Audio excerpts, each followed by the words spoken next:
broadcaster from respiratory. I'm here to do a ventilator check on your baby. I'm not going to maintain a sepsis by using hand sanitizer and putting on my gloves.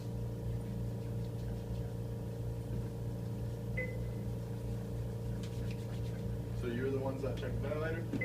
Yeah, what I'm going to do today is I'm just going to go ahead and make sure all the settings are what the doctor likes to see.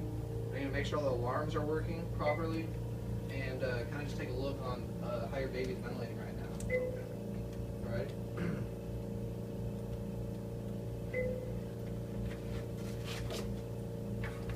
Alright. So what I'm going to do right now is I'm just going to go ahead and do a quick little assessment on your baby here, see if everything's okay for the moment. Alright. It doesn't look like there's any skin discoloration. It doesn't look like there's any cyanosis or blue tints on the skins here. So it looks like the baby appears to be oxygenating well.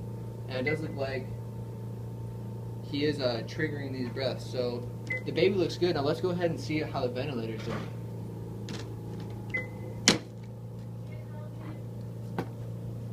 Okay. Now, this is a ventilator, and it has settings which provide the ventilation for the baby. So this is a ventilator sheet, and what I do is I log what the settings are on and what the alarms are on, so that if anybody needs to look at it, all the information's here. Okay? So I'm going to go ahead and start with the time, which is 13:25. Okay. Now the oxygen, the percent of oxygen the baby's on is located here, which is 40%. And next is the baby saturations, which is located up there. That is at 90%. The mode we are in is pressure control SIMV. As you can see that right here. Okay. Now the set rate is located here, which is 30.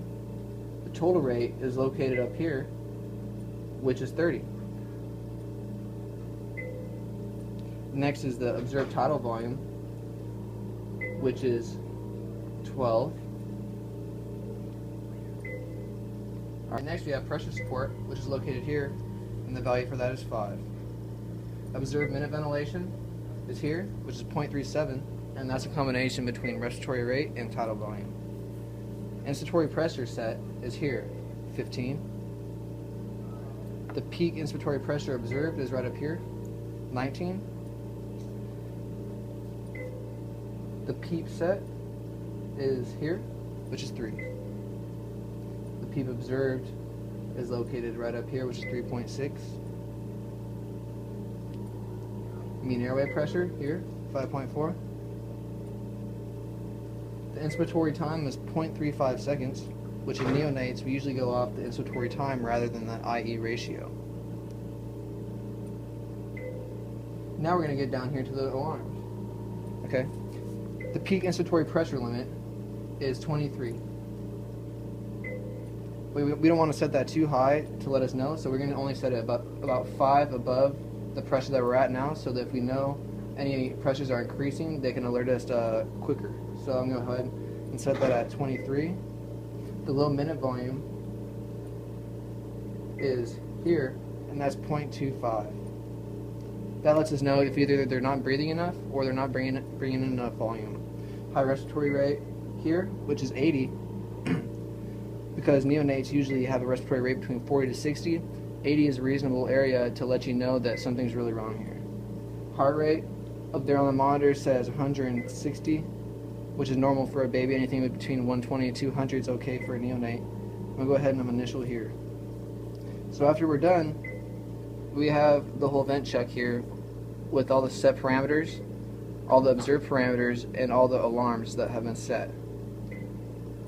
After that, I'm going to go ahead and write my assessment and notes of what I did earlier and what I found on the patient. And then I can go ahead and put this in the computer and chart it so that anybody else has access to it that needs to know.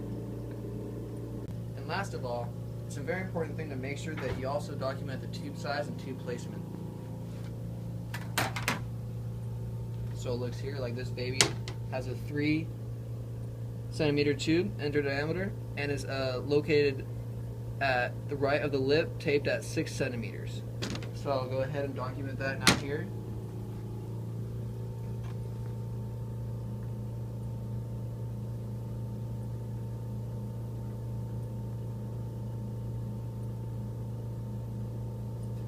The cuff pressure, this baby doesn't have a cuff.